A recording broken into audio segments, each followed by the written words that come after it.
I hope you all stay safe and healthy. This year must be hard for all of us. Today, I would like to tell you a story about an island from Palembang. The title is Kemaro Island. Do you know, a legend lies under this island. But before that, let me introduce myself. My name is Inge Wahyu Andinda. I'm a college student from UIN Raden Fatah Palembang. As a participant for storytelling category of SPENBAS English Speech and Storytelling Competition. Well then, let the story begins.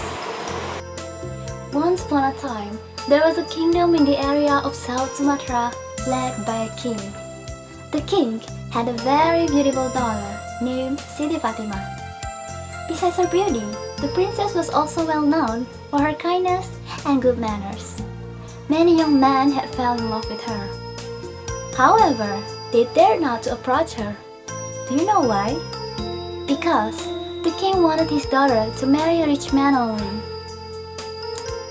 And then one day, a ship from China arrived. The captain was Prince Tan Bun An. He came to the kingdom to talk about the trade business. Your Majesty, here I would like to ask for your permission to stay in Palembang for business. May I, Your Majesty? Alright, but promise me, you have to share your profit. You have to give half of your profit to the kingdom. Yes, I agree, Your Majesty. Thank you. Tan Bun An agreed with the king still. He decided to stay in South Sumatra for several months. And one day, when he came to the palace, he encountered Princess Siti Fatimah. He instantly fell for her beauty. Look at her, how beautiful is she? And to much his delight, the princess returned his affection. The two then promised each other to meet whenever Tan Bun An came to the palace. And eventually, they became lovers.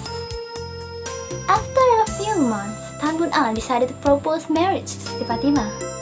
He asked the king for his daughter's hand. Your Majesty, I want to marry your daughter, Princess Siti Fatimah. I fall in love with her. We have met for a long time and we suit each other perfectly. And then the king, who determined to marry his daughter with a wealthy man only, stated his terms.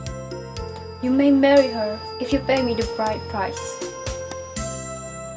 Please, what is the bride price, Your Majesty? Bring me 9 jars of gold. After the jars are in my palace, you may marry my daughter. Yes, I agree. I will send a letter to my parents to send 9 jars of gold to South Sumatra. Thank you, Your Majesty. The letter from the King of China finally arrived. He was willing to send 9 jars full of gold as the bride price for Siti Fatimah. The lovers were overjoyed. Why not? Their dream had almost come true. A few months later, the ship from China carrying the bride price finally arrived. Tan Bun An and Siti Fatimah came to the Buzu River to welcome the ship. Tan Bun An rushed on board and immediately looked for the jar. He opened the cover of a jar, and behold, instead of the gold he was expecting, it was filled with rotten vegetables. Oh God, where's the gold? What is this? Why is there only rotten vegetables? Maybe the gold is in the second jar? Again and again, he didn't find any gold. Seeing the same rotten vegetables, he tossed them into the water. However, when he tried to throw the last jar, it crashed into the vessel wall. Pieces of gold hidden underneath the vegetables were revealed.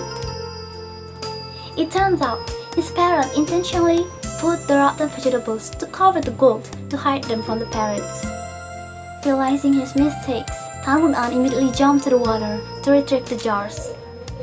Siti Fatimah saw the whole incident. She waited anxiously for Tan Bun An to come out of the water, but he did not appear. Prince Tan Bun An, where are you? Please return safely to me or I will look for you in the sea. Princess Siti, no! Don't jump to the water, please! I must! My mates, please remember, If I don't come back, there shall rise a mound in the middle of the sea. You shall know that it is our graves." And then she jumped into the water. And sadly, she never came back. The next day, in the middle of Musi River, a mound appeared, rising higher and higher. It was called Kemaro Island, which means the island of drought, because it was never drowned by the river, even when the water was overflowed. Well then, my beloved friends, that is the sad story behind Kemaro Island. To remember what had happened to Tan An and Siti Fatimah, Chinese people built a tomb and temple for them on it. So, for Chinese people, Kemaro Island is more than just an island.